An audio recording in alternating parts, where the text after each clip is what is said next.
나오신 여러분을 환영합니다. 주께서 여러분에게 은혜와 축복해 주시기를 원합니다. 다 일어나셔서 함께 찬양으로 나아갑시다.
그의 성소에서 하나님을 찬양하며 그의 권능의 궁창에서 그를 찬양할지어다. 그의 지극히 위대하심을 따라 찬양할지어다. 하나님은 영이시니 예배하는 자가 영과 진리로 예배할지니라. 아멘.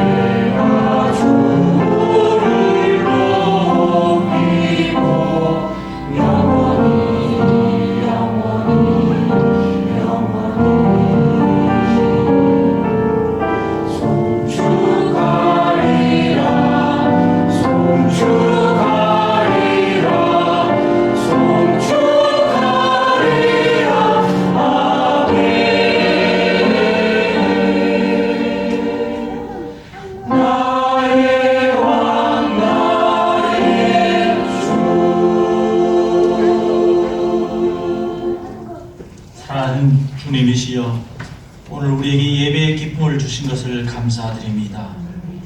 지난날 우리에게 베푸신 모든 은혜와 사랑을 인하여 주께 영광 돌립니다. 아름다운 강산, 아름다운 나라, 아름다운 교회를 주신 것도 감사합니다. 하오나 주님, 우리에게는 감사하지 못한 것들이 너무 많습니다. 나도 모르는 사이에 불평과 원망이 앞서 있었습니다. 하나님, 오늘 이 세상은 지금 전염병 때문에 온 세상이 들끓고 있습니다. 하나님 아버지, 하나님께서 우리에게 죄악으로 말미암아 베푸시는 재앙이 아닌가도 생각해 봅니다. 이럴 때 우리 모두가 겸허히 하나님 앞에 무릎 꿇고 회개하며 기도하는 성도들, 교회가 다 되게 하여 주옵소서. 어서속히 이 땅 위에 모든 이 무서운 전염병이 사라지게 하시고 안정과 일상생활로 돌아갈 수 있도록 은혜를 베풀어 주시옵소서. 오늘 우리가 웃고 있는 시간에 눈물과 한숨이 있는 이웃이 있다는 것도 잊지 않고 살아가게 하여 주옵소서. 우리 마음속에 또한 원치 않는 악한 마음이 싹트고 있었습니다.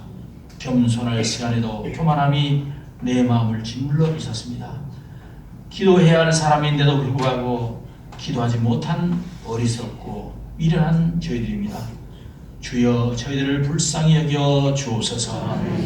이 시간 우리 모든 허물과 죄악들은 십자가 아래 묻어두게 하시고 성령으로 새롭게 하여 주옵소서.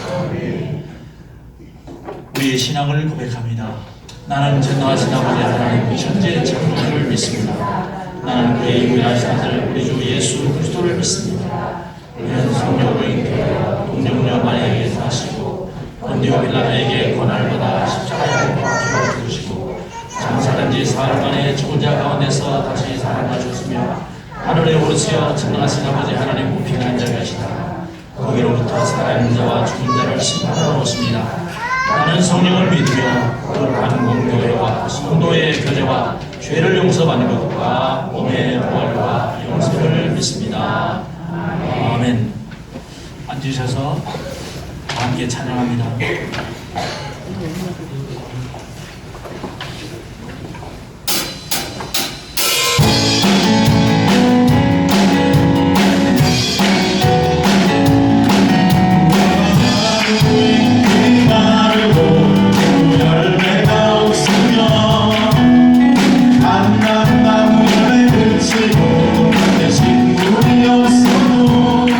우리의 약대가 없으며 왜나 송아지 없어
우리의 주인 되시며 참 소망 되시는 하나님 아버지, 오늘 복되고 새로운 새날을 우리에게 주심을 감사드립니다. 지난 한 주간도 우리를 주님의 날개 아래 품으시고 지켜주셨다가 예배에 참석하게 하심을 감사드립니다. 오늘 우리가 드리는 예배를 기뻐받아 주시고 찬송과 찬양을 주님께 올려드립니다. 주님께서 우리를 주님의 말씀 안에 살라고 하셨지만 우리는 주님의 말씀을 저버리고 세상과 타협하며 살아왔음을 이 시간 회개하오니 우리의 마음을 깨끗하고 정결케 하여 주시옵소서. 세월이 흐를수록 우리의 믿음이 주님의 은혜와 사랑이 희미해져 갑니다. 저희들을 날마다 새롭게 하시고 주님이 주실 은혜와 응답의 기대감 속에 하루하루 주님을 섬김이 즐겁고 행복한 삶들이 되게 하여 주시옵소서. 성령님께서 저희들 심령 속에 내주하셔서 굳은 마음 같은 고집스러운 자아를 깨뜨려 주시고 복조가 되게 하시며 그리하여 성령님께서 주도하는 사람들이 다 되게 하여 주시옵소서. 주님께서 만세전에 이곳 명현동에 저희 평강교회를 세우시고 축복하신 하나님 아버지, 저희 평강교회를 개혁하시사 빈자리를 차고 넘치도록 채워주시옵소서. 지금까지 우리 교회가 많은 도움을 받아 지금까지 주님만 섬기고 살아왔습니다. 이제 우리 교회가 그 빛을 조금이나마 갖기 위하여 선교에 힘쓰기로 하였사오니 우리 교회 직분자 한 사람 한 사람이 주의 종 인도하심을 따라 그 길을 가려고 합니다. 주님께서 우리에게 지혜를 주시고 우리의 앞길을 열어주시기를 간절히 기원합니다. 이번 6월달에 러시아 블라디보스톡 선교 계획을 세우고 있습니다. 주님께서 함께 하시고 그곳에 주님 전에 등불을 밝히는 사역을 잘 마치고 돌아올 수 있도록 도와주시옵소서. 참 좋으신 하나님 아버지, 지금 중국 우한에서 발생한 코로나 바이러스가 창궐하여 세계로 확산하고 있습니다. 주님께서 명령하시사 속히 진정되게 하시고 주님을 빗박하는 중국과 북녘에도 주님의 나라와 십자가가 세워질 수 있도록 도와주시옵소서. 우리 평강교회를 담임하시는 주의 종 김석한 목사님을 기억하시사 더욱 충만하심과 강건케 하셔서 하나님께서 맡기신 여러 사역들을 성공적으로 완수하게 하시며 한국 교계의 훌륭한 영적 지도자 반열에 세워 주시옵소서. 주일학교와 청년부를 담당하시는 김정혜 목사님께도 동일한 은혜로 내려 주시옵소서. 교회 학교 영유아에서부터 청년부에 이르기까지 모든 어린이부터 청년부에 이르기까지 믿음 안에서 잘 성장하게 도우셔서 이 나라와 세계 선교에 귀하게 쓰임받는 일꾼들이 되게 하시고 가르치는 교사들의 수고와 애씀을 기억하시사 열매가 100배 열매가 맺을 수 있도록 축복하여 주시옵소서. 여러모로 하나님을 섬기며 봉사하는 주의 백성들에게 복 내려주시고 형통한 길로 인도하여 주시옵소서. 이 시간 담임 목사님께서 하나님의 말씀을 전하실 때 치료의 능력의 말씀이 되게 하셔서 병든 자 고침을 받고 막힌 자 뚫어지게 하시고 얽힌 자 풀어지게 하시고 우리를 괴롭히는 악한 영들이 떠나가는 놀라운 말씀이 되게 역사하여 주시옵소서. 찬양대의 앙상블과 기도의 정성을 다하여 연습하고 준비한 찬양을 하나님께 올릴 때 기쁘게 흠양하여 주시고 성가대의 삶이 복되게 하시고 기쁨 충만한 성가대가 되게 하여 주시옵소서. 이 시간 예배 드릴 때 우리의 마음이 흩어지지 않게 하시고 온 마음과 정성을 다하여 신령과 진정으로 하나님께 영광 돌리는 예배가 되게 하여 주시옵기를 간절히 기원하면서 거룩하신 예수님 이름 받들어 감사하며 기도드렸습니다. 아멘.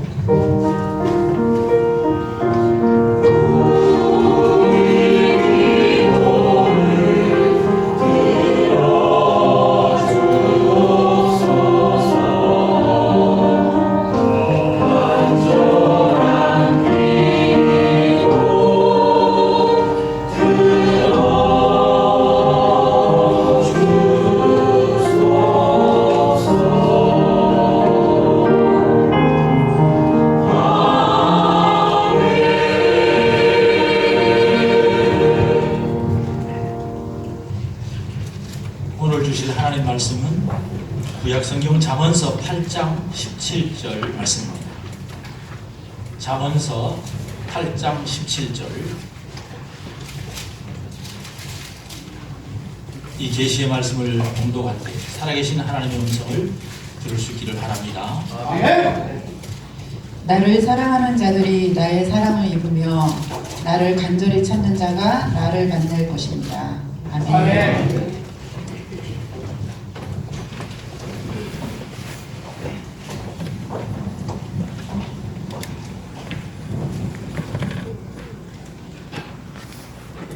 주의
참 세상 만만치 않죠.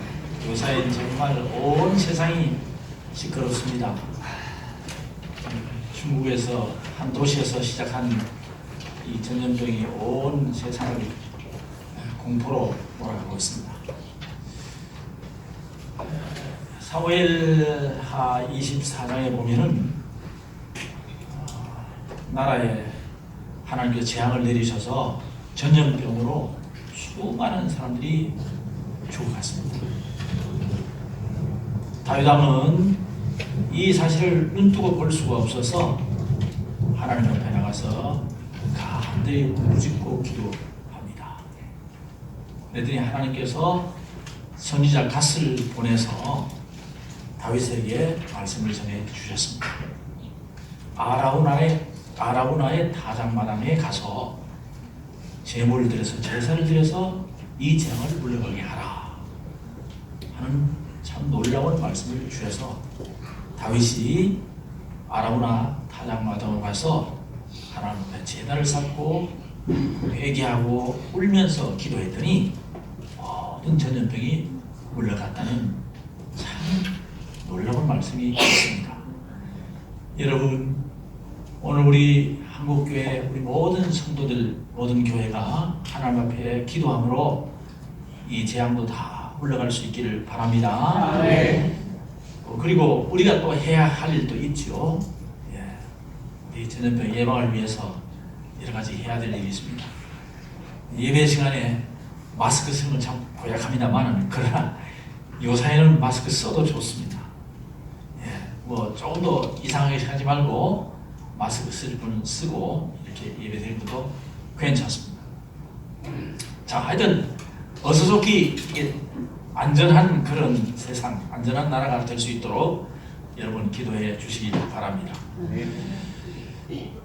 2009년 10월 1일 날 배우 배용준 씨가 한국의 아름다움을 찾아 떠난 여행이라는 에세이집을 출간해서 한국과 일본에 내어놓게 됩니다. 근데 이 책이 인쇄도 다 되기 전에 예약만으로도 그 수요를 감당할 수 없을 만큼 엄청난 수요가 팔렸다고 합니다.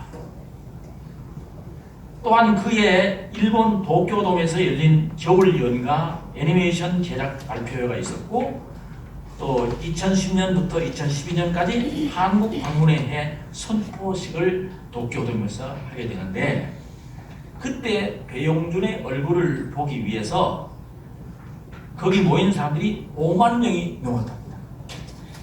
배용준 한 사람을 보기 위해서, 얼굴을 보기 위해서 그렇게 모였대요.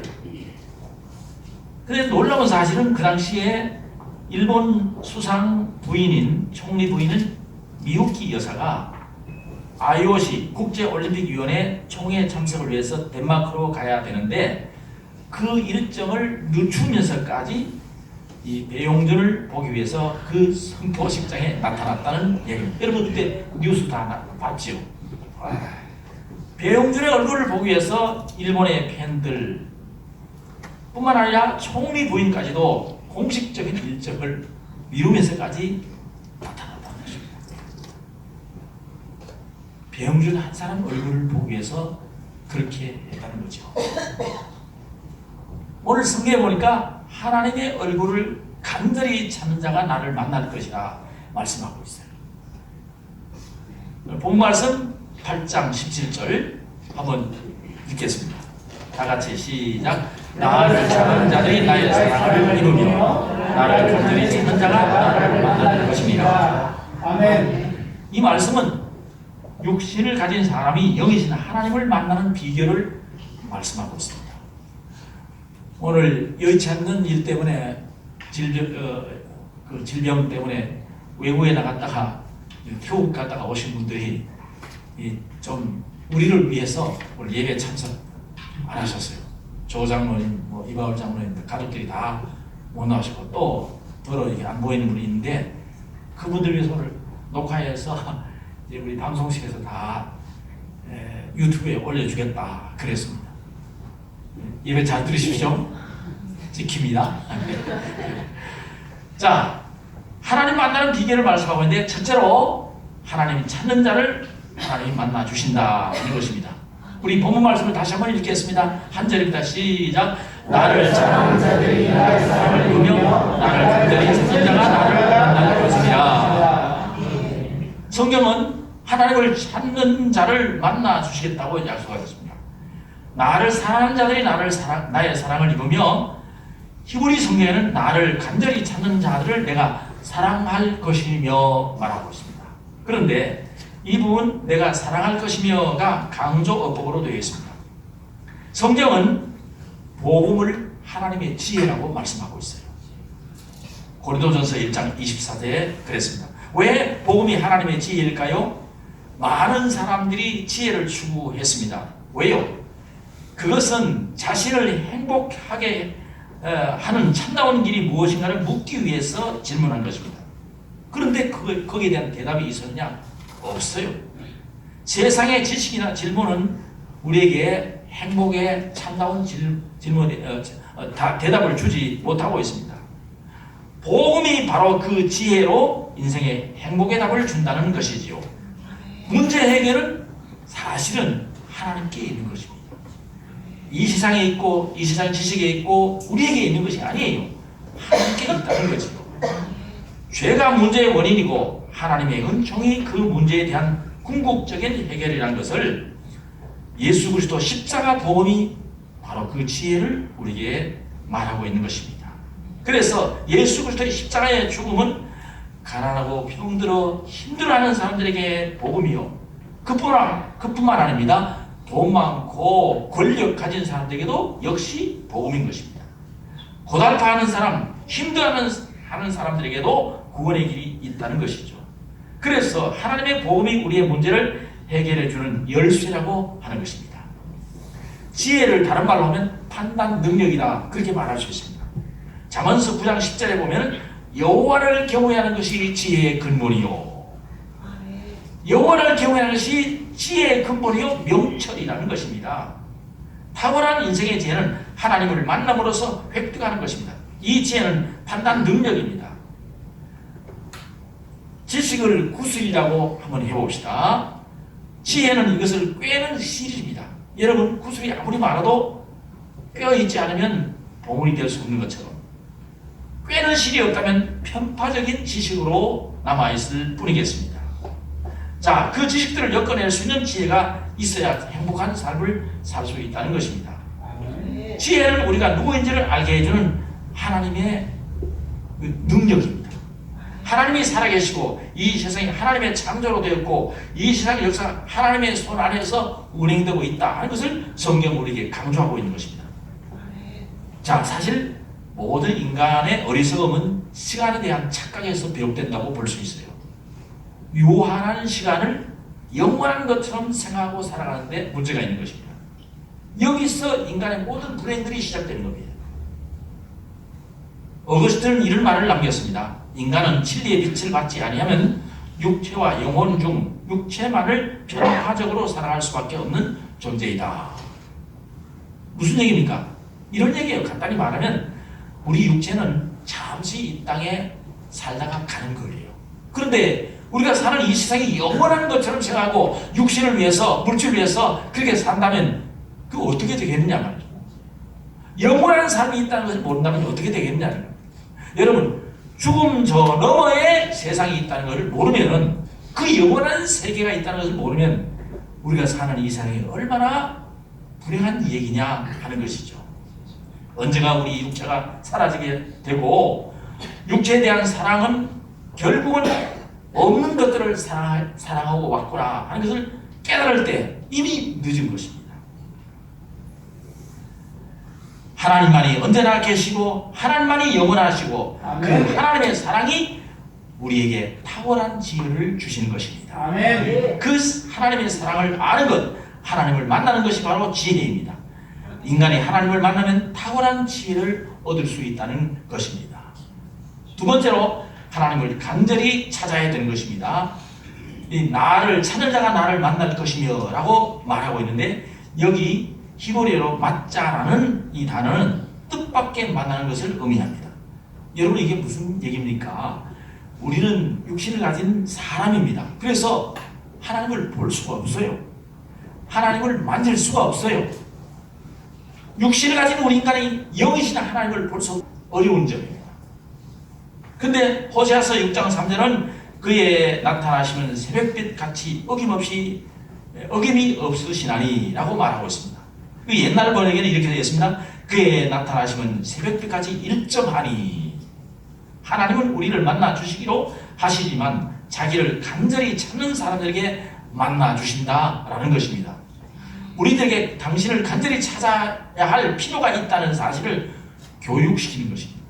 여러분, 그냥 하나님을 만나는 게 아니고 간절히 찾는 사람들에게 보여주시는 거예요. 만나 주시는 거예요.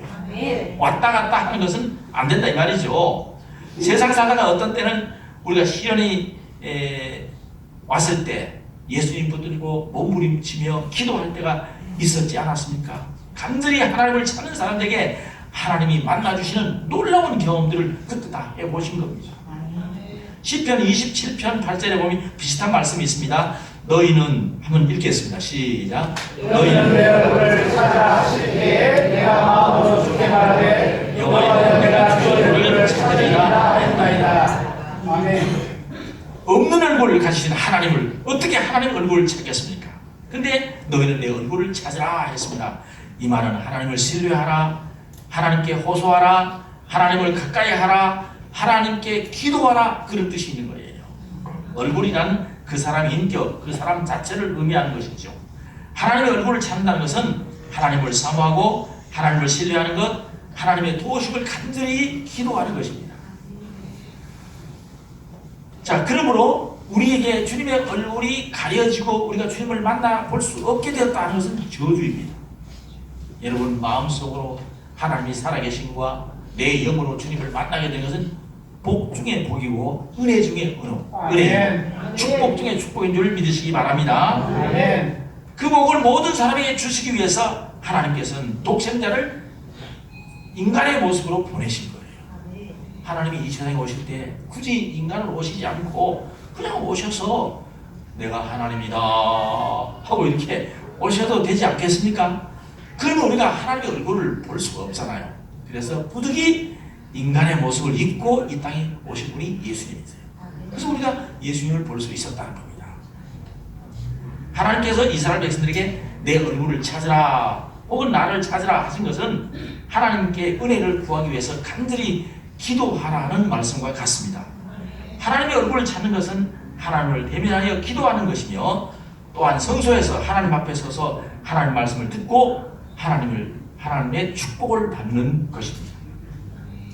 자, 하나님께서는 무소부재하신 분입니다. 어디 안 계신 곳이 없습니다. 하나님께서는 우리 모든 삶의 현장 어딘지 다 계시는 그런 분이십니다. 그래서 우리는 어디서도 하나님을 만날 수가 있습니다. 그러나 잘 생각해 보십시오. 하나님이 어디나 다 계셔서 어디를 가든지 우리가 하나님을 만날 수 있다라고 하지만 그런 만남은요, 스치는 만남이에요. 그건 진짜 만남이 아니고 스쳐가는 바람 같은 것입니다. 여러분, 그러므로 우리가 진짜 하나님을 만난다는 또 만남이라는 그 뜻은 적어도 세 가지 의미가 있다고 생각합니다. 첫째는 얼굴과 얼굴을 보는 것이 만남입니다. 그렇죠? 얼굴과 얼굴을 봐야 됩니다. 두 번째는 대화가 있어요. 서로 대화를 나눌 때 만남이라고 그러는 거죠. 세 번째는 인격과 인격과의 만남이 있을 때에 이게 만남이라고 합니다. 그 인격과 인격이 만나는 건 뭡니까? 같이 살아가야 돼요. 그래서 예수님께서 이 땅에 오셨을 때에 세례 요한이 한 유명한 이야기가 있습니다. 우리가 그 영광을 보매 하나님의 독생자의 영광이었고 그는 우리에게 오셨을 때 우리와 함께 거하시려고 오셨다는, 무슨 얘기냐? 우리와 같이 살려고, 우리와 똑같은 사람으로 우리와 대화하고 우리와 함께 생사고름을 나누기 위해서 오셨다는 겁니다. 그래서 하나님을 만난다는 거예요. 여러분, 그러므로 우리는 영적으로 하나님을 영적으로 만날 수 있는 줄 믿습니다. 자, 그러므로 당신을 간절히 찾는 자들에게 나타나시고 그들에게 은혜를 베푸시는 하나님이십니다. 여러분, 그러므로 아는 것과 만남은 다른 것입니다. 옛날에 김익두 목사님이 지방 집회를 위해서 열차를 타고 여행을 하게 되었답니다. 근데 마침 옆에 한 청년이 앉았길래 전도를 했답니다. 청년, 예수 믿고 구원받읍시다. 예수 믿어야 됩니다. 하고 전도를 했더니 그 청년이 딱 쳐다보니 아이고 그거 말도 마십시오. 내가 그 예수를 잘 믿는 그 김익두 목사를 내가 잘 안다고. 잘한다고. 아니 그랬습니까? 그랬더니 그 사람 말이야. 그냥 깡패였는데 아이고 그 사람이 변해가지고 목사가 됐단 말이야. 내가 그 사람 잘 알지. 이러는 거예요. 누구를 앞에 두고? 김익두 목사를 앞에 두고 자기가 김익두 목사를 잘한다고 그렇게 했다는 것입니다. 참 기가 막힙니다. 목사님이 앞에 앉아 있는데도 그분을 모르고 그렇게 하는 것입니다. 이게 아는 겁니까? 아는 게 아닙니다. 여러분, 그러므로 하나님을 찾는다는 것은, 하나님을 만난다는 것은 그냥 일상적으로 교회에 나오는 것으로 하나님을 만나는 게 아니에요.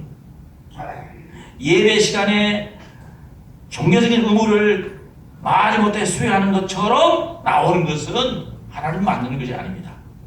예배 시간에 의무감으로 나오긴 나왔는데 그냥 견디지 못해서 그냥 앉아있는 것, 그건 하나님 만나는 게 아닙니다. 여러분, 하나님을 찾아야 합니다. 기도를 해도 마음을 쏟아붓지 않는 것은 그저 기도 의무에 참여할 뿐이지 하나님 앞에 진정으로 찾는 것은 아닙니다. 아멘. 여러분, 기도 생활 많이 해보셨죠? 잘 생각해 보십시오. 내 평생 동안 살아오면서 내가 어떻게 기도했는가, 어떤 때 하나님께서 나를 만나주셨던가 생각해 보십시오. 여러분 자신들이 스스로 아실 것입니다. 아멘. 내가 말을 많이 하고 길게 기도한다고 하나님 나를 만나주셨나? 아니, 깊은 만남, 내 인격을 쏟아놓고 내 마음을 쏟아붓고 간절하게 매어다니면서 기도할 그때에 하나님이 나를 찾아오셨던 경험을 할 수가 있는 것입니다. 아멘. 그래서 간절히 찾는 자를 하나님이 만나주시는 거예요. 아멘. 예. 여러분, 우리 아들, 딸이 엄마 아빠에게 그냥 쉽게 지나가는 말로 뭐 해줘? 그러면 그냥 듣고 지나갈 수가 있어요. 근데 정말 엄마 아빠 앞에 와서 정식으로 엄마, 내가 이런 일이 있어서 필요한 것이 있는데 이것 좀 해주십시오 라고 할 때 그때서 엄마 아빠는 아는 거죠. 그렇구나, 해줄 수 있는 거예요. 마찬가지로 우리가 하나님 앞에 기도하는 것도 대충 해서 넘어가면 하나님이 들으실까요? 물론 하나님께서는 우리의 모든 기도를 아시기 때문에 들을 수도 있어요. 우리는 지난날 이런 경험을 했습니다. 우리가 우리 교회를 건축할 때 너무너무 힘들고 해서 우리 다른 거 아무것도 할 수 없으니까, 돈도 없고 사람도 없고 뭐 어떤 우리를 도와줄 사람도 없으니까 기도나 합시다. 그래서 매일 저녁 그리고 또 낮에도 우리가 시간을 정해놓고 기도했습니다. 지나와서 내가 가만히 생각해 보니까 이런 생각이 들었어요. 우리가 그래도 지나불로 또 그래도 참 우리의 모든 정성을 다 기울이지 않았지만 다른 거 아무것도 할 수 없으니까 그렇게라도 기도하니까 하나님이 들어주구나. 그것도 몰랐더라. 그런 기도도 하나님이 들어주겠구나 하지만은, 그러나 우리가 인격과 인격, 내 개인적으로 각자가 하나님을 만나는 것은 그렇게 해서는 안 됩니다. 간절한 마음이 있어요. 여러분, 사랑을 할 때도 간절한 마음으로 있어야지 대충 만나면 사랑이 되겠습니까? 마찬가지입니다. 우리가 하나님을 간절히 찾고 간절히 하나님께 매달릴 때 하나님은 놀랍게 만나주시고 당신의 위대한 사랑을 우리에게 보여주시는 것입니다. 아멘. 할렐루야. 아멘. 세 번째, 간절히 기도하라는 것입니다. 따라합시다. 간절히 기도하라. 간절히 기도하라. 자, 오늘 본 말씀 다시 한번 읽겠습니다. 8장 17절 뒷부분입니다. 시작. 나를 사랑하는 자들이 나의 사랑을 보며 나를 간절히 찾는 자가 나를 만날 것이니라. 따라합시다. 나를 간절히 찾는 자가 나를 간절히 찾는 자가 나를 만날 것이라. 나를 만날 것이라. 자, 이 말씀을 실예화를 하나 들려드리겠습니다. 창세기 32장에 보면은 야곱이 저 외삼촌 집에 가서 20년을 살다가 부자가 되어서 결혼도 하고 부자가 되어서 이제 자기 아버지 집으로 고향 땅으로 돌아오게 됩니다. 요단강 지류가 있는 야복강이라는 곳이 있습니다. 그 야복은 작은 강입니다. 그 강 나루터에서 어떤 사람이 나타났을 때 밤새도록 그와 겨루어서 씨름을 하게 됩니다. 천사를 만나서 씨름하게 되는 거죠. 격렬한 씨름이었습니다. 누가 죽느냐 사느냐 결판이라도 낼듯하는 씨름이었습니다. 그 씨름은 밤이 새도록 계속되었습니다.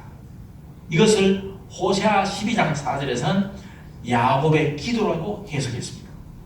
몸과 영이 함께 부딪히는 몸부림치는 기도였습니다.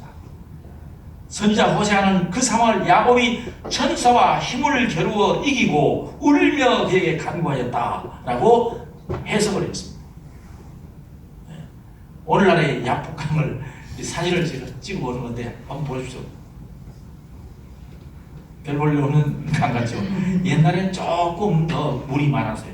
여러분 우리 이 주위에도 보면은 강 하지만은 옛날같이 물이 없어요. 많지 않습니다. 옛날에는요 이 지류에 보면은 그 나룻배가 있어서 나룻배를 타고 건너다니고 있어요. 물이 많았어요. 아파트가 많이 들어서가니까 물이 줄은 거예요. 아마도 그 야복강도 물이 많이 줄었지 않았나 생각됩니다. 하여튼 그 나룻배에서 죽기 살기로 천사가 길러서 씨름을 했다는 겁니다. 그 천사가 야곱을 이기지 못하자 야곱의 환도뼈를 들이쳐버렸습니다. 그랬더니 뼈가 그냥 이렇게 어긋나 버렸어요. 골절되었습니다. 부러졌습니다. 야곱은 더 이상 힘을 쓸 수 없게 됐는데 그 사람을 놓치지 않았습니다. 끝까지 붙들고 늘어졌습니다. 당신이 나에게 축복해 주지 않으면 나는 절대로 당신을 놓아주지 않겠습니다. 매달렸던 것입니다. 그의 생애에 중요하고 유일한 기회라고 생각하기 때문에 그 기회를 놓칠 수가 없었습니다. 결국 그 천사가 야곱에게 통사정을 합니다. 자, 날이 세려하니 나로 가게 하라. 창세기 32장 26절에 보면 그렇게 말하고 있습니다.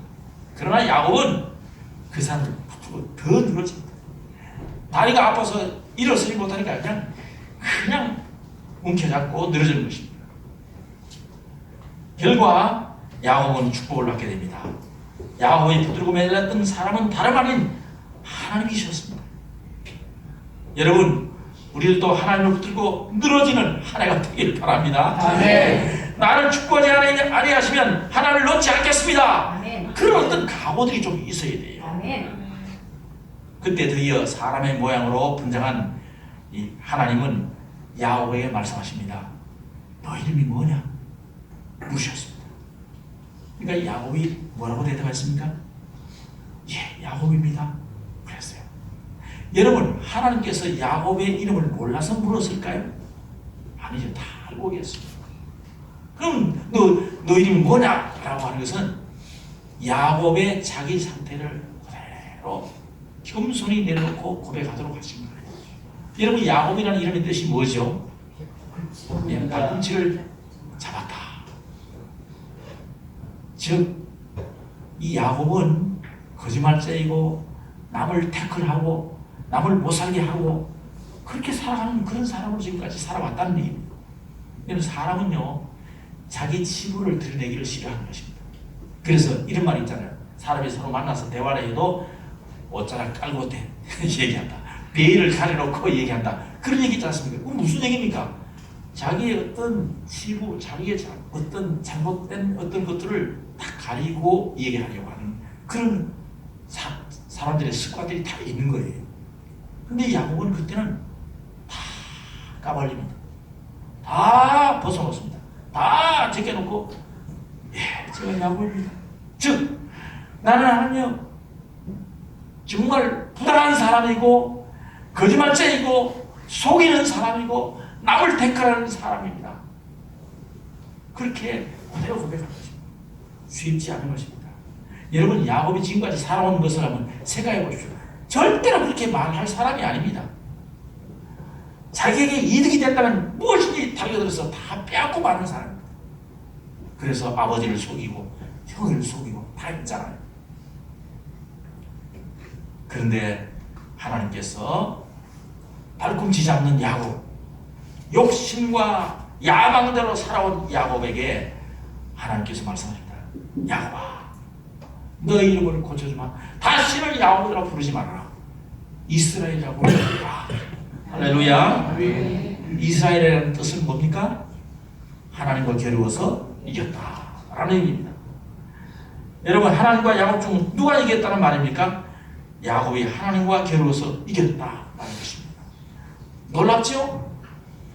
창세기 32장 25절에는 이렇게 말합니다. 그 사람이 제가 야곱을 이기지 못함을 보고.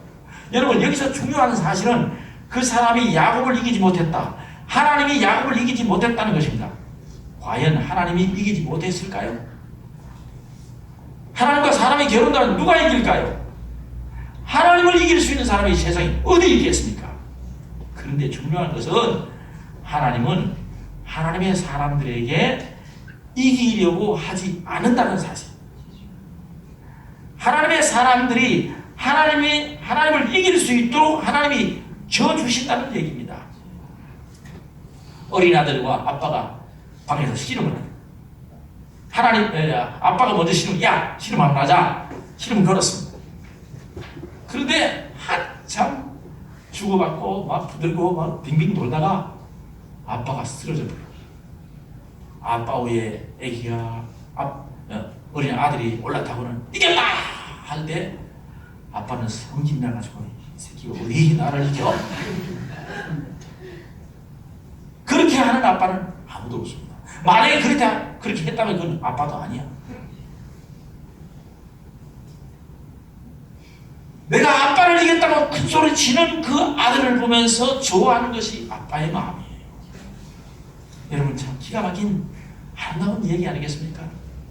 하나님께서 씨름을 걸어와서 져주시려고 씨름을 걸은 거예요. 여러분, 우리가 기도할 때에 하나님 너무 좋아하시고 무슨 기도하려고 하나? 지금 하나님이 들으려고 준비하고 계시는 거예요. 그리고 응답해 주려고 하나님께서 다 듣고 계시는 거예요. 결국은 하나님이 져주신다는 거예요. 이기려고 하는 하나님이 아닙니다. 못 이긴 척 져주시는 우리 좋으신 하나님, 그 하나님 앞에 나가서 한번 씨름 붙고 싶지 않습니까? 아멘. 할렐루야. 아멘. 여러분, 우리가 천하장사 이만기나 강동하게 붙어가지고 우리가 씨름 한번 이겼다면 얼마나 좋겠습니까? 그러나 그렇지 않습니다. 하나님, 그야말로 온 우주의 천하장사인 하나님과 겨루어서 우리가 이길 수 있어요. 아멘. 그리고 하나님을 우리에게 져주시고 우리가 이기는 싸움을 보시면서 좋아하시는 하나님이시다, 그 말입니다. 즉 야곱의 기도가 하나님을 이기셨다는 것입니다. 아멘. 그리고 승리의 이름을 주셨습니다. 너는 오늘부터 이스라엘이다. 여러분, 우리 모두 이스라엘 축복이 있기를 원합니다. 아멘. 자, 그리고 그날 밤이 새었습니다. 아침이 되어서 둥근 해가 떠오르고, 자, 세상은 바뀌었다. 그런데 보니까 자기 형 에서가 400명의 군사를 데리고 지금 이쪽으로 오고 있습니다. 어떻게 됐을까요? 어떻게 됐을까요? 하나님은 야곱의 기도를 들어주시고 이미 에서의 분노의 마음, 미움의 마음을 다 가라앉게 해주셨습니다. 사랑의 마음으로 바꿔주신 겁니다. 오자마자 분노에 찼던 그 마음은 사라지고 동생이 야곱을 보자마자 얼마나 반가운지 형이 달겨들어서 먼저 야곱을 끌어안습니다. 사실 조금 전까지는요, 그 전날 밤까지는, 저녁까지는 야곱을 죽여버리겠다고 했던 것입니다. 여러분, 전세가 완전히 바뀝니다. 여러분, 마음이 확 달라지게 됩니다. 여러분, 사람의 마음을 지어주신 하나님께서 마음을 고쳐주신다면 안 될 게 뭐가 있겠습니까? 하나님이 온 세상을 만드신 하나님께서 이 세상을 한번 고쳐주시겠다고 마음먹으면 안 될 게 어디 있겠습니까? 그러므로 중요한 것은 우리가 간절히 하나님을 찾는 거예요. 간절히 하나님께 부르짖는 거예요. 여러분, 이 놀라운 축복이 우리에게 있기를 원합니다. 아멘. 그러므로 그곳을 야곱은 분이엘이라고 불렀습니다. 하나님의 얼굴이다. 그래서 야복강 나루터 바로 옆에 분이엘이라는 곳이 있습니다. 멋있지 않습니까? 하나님의 얼굴을 볼 것이다. 여러분, 차가 과속하면 위험한 이유가 무엇일까요? 차가 과속하면 왜 위험합니까? 예? 사고 날까봐, 그죠? 사고 날까봐 위험하십니다. 80km 이상, 90km, 100km 점점 올라가서 120km, 또 요사이 몇 킬로까지 달려볼 수 있어요? 야, 요사이 차가 좋아서 똑바른 길은 그냥 발만 늦어놔도 180km 막 나갈 수 있어요. 근데 여러분, 이걸 아셔야 됩니다. 100km 달리든 120km 달리든 150km 달리든 200km 달리든 부딪히면요, 그게 그거예요. 죽습니다. 그런데 이걸 아십니다. 우리가 80km 이하로 달릴 때와 100km 넘어서 과속으로 달릴 때 어떤 것이 차이 나느냐? 막 달려가면 너무 빨리 과속하기 때문에 옆이 안 보이고 앞만 보이는데 나중에는 요만한 물체밖에, 조그만 점밖에 안 보입니다. 그래서 위험한 거예요. 여러분, 옆을 볼 수 있고 앞을 제대로 볼 수 있다면 얼마든지 사고를 미연에 방지할 수가 있는 겁니다. 여러분, 경주용 자동차가 몇 킬로 달리는지 아십니까? 340km 달린답니다. 그때는요, 아무것도 안 보입니다. 앞만 보여요. 전방에 전밖에 안 보인다는 것입니다. 제가 이 이야기를 들으면서 이런 생각을 해봤습니다. 우리의 신앙의 열정도 이와 같구나 생각되었습니다. 여러분, 우리가 천천히 대충 신앙생활 하면요, 이 세상 모두들이 다 잘 보여요. 이 오해하면 안 됩니다. 세상도 보이고 나도 보이고 근심도 염려도 다 보입니다. 근데 점점 열정을 내면서 신앙생활 하면요, 세상이 안 보입니다. 나도 안 보입니다. 근심 염려도 안 보이고 오직 누구만 보입니까? 나와 세상은 간 곳 없고 구속한 주만 보입니다. 그 얘기를 자동차 가속하는 것과 신앙의 열정과 내가 비교를 했습니다만 잘 이해하십시오. 우리가 신앙의 열정으로 달려가면은 나와 세상은 간 곳 없고 주님만 보이기 시작한다. 그런 얘기입니다. 여러분, 그렇습니다. 그때에 들리는 하나님의 말씀은 내 가슴을 찢습니다. 그때 올리는 우리의 기도는 우리의 심령 속에 분수처럼 솟아오를 것입니다. 그때에 내리는 우리의 결단은 우리 인생의 운명을 바꿔놓는 것입니다. 그래서 하나님을 간절히 찾아갑니다. 열정적으로 하나님께 나가잖아요. 아멘. 그럼 우리 여러분, 예배를 소홀히 할 수 없어요. 아주 긴장되게, 여러분 예배 올 때부터 여러분 마음을 아주 다잡고 와야 됩니다. 우리 교회 어떤 분은 이런 얘기합니다. 멀리서 오는데도 막 설레는 마음으로 온대요. 기다려진대요. 예배가 좋대요. 말씀이 좋대요. 그래서 내가 어떻게 더 맛있게 말씀을 준비할까, 그런 생각도 많이 해봅니다. 여러분, 그렇게 예배 드리는 것과 오늘 주일이야? 오늘 교회 가야 돼? 이렇게 오는 사람과 차이는 천지 차이입니다. 기도를 해도 우리 다 같이 기도합시다 그러면 그냥 눈 감고 이렇게 엎드려 있는 것과 오늘 내가 어떤 마음으로 기도드릴까는 다른 거예요. 여러분, 그렇기 때문에 우리가 우리 예배 시간에 지각하지 맙시다 그 말할 필요가 없어요. 우리 하나님 앞에 열정을 가지고 달려가는 그런 마음이 있다면 우리 마음가짐, 몸가짐 다 달라지게 될 것입니다. 그것이 바로 간절히 찾는 거예요. 사랑하는 여러분, 올해 우리가 하나님을 간절히 찾는 한 해가 되기를 바랍니다. 아멘. 우리의 기도, 우리의 예배, 우리의 섬김의 열정이 있기를 원합니다. 우리의 마음을 싣고 믿음을 싣고 달려나가면 영이신 하나님이 영적으로 우리를 만나 주실 거예요. 사람과 사람 만나도 좋은 건데 영이신 하나님을 만나면 이건 굉장한 기적이 일어나게 될 것입니다. 아멘. 놀라운 축복의 현장들이 우리에게 펼쳐질 것입니다. 아멘. 기도하십시다. 아버지 하나님, 감사합니다. 나를 찾는 자를 만나 주시겠다고 하신 하나님, 특별히 간절히 찾는 자에게 만나 주시겠다고 하신 하나님의 약속을 굳게 믿고 올해는 신앙의 열정이 있는 한 해가 될 수 있게 하옵소서. 예배의 열정, 기도의 열정, 찬양의 열정이 있는 한 해가 되어서 영적인 하나님을 우리가 이렇게 만나는 놀라운 감격이 있는 한 해가 될 수 있도록 도와주시옵소서. 예수님 이름으로 기도하옵나이다. 아멘. 찬송 292장 함께 보겠습니다.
여호와께 감사, 그는 선하시며 그 인자하심이 영원하미로다. 아멘. 찬송을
기도하겠습니다. 하나님 아버지여, 난리와 난리의 소문을 듣겠고 하시는데 오늘날 이 코로나 바이러스 때문에 온 세상에 난리와 난리의 소문을 듣게 됩니다. 하나님, 이럴 때 우리의 건강을 지켜주시고 이럴 때 우리 하나님 앞에 경외히 설 수 있는 우리 신앙인들이 다 되게 하여 주옵소서. 하나님, 우리를 찾아봐 주시고 만나 주시기를 원하시는 하나님이시여, 오늘도 우리를 만나 주시고 우리에게 필요한 은혜와 우리에게 정말 가치 있는 것을 가르쳐 주시고 비전을 보게 하시고 우리의 인생의 목표를 바로 판단하고 살아갈 수 있는 지혜를 허락해 주시옵소서. 오늘도 하나님 앞에 감사한 마음으로 마음을 담아서 이 예물을 드리오니 주여 받아 주시고 사랑하는 모든 성도들의 손길을 가정과 직장과 사람 위에 복의 복을 내리워 주시옵소서. 예수님의 이름으로 기도하옵나이다. 아멘.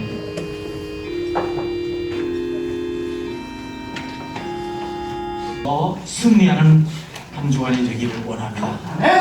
육신적으로 강건하고 마음에 주님이 주시는 소망이 넘치는 한 주간이 되기를 원합니다.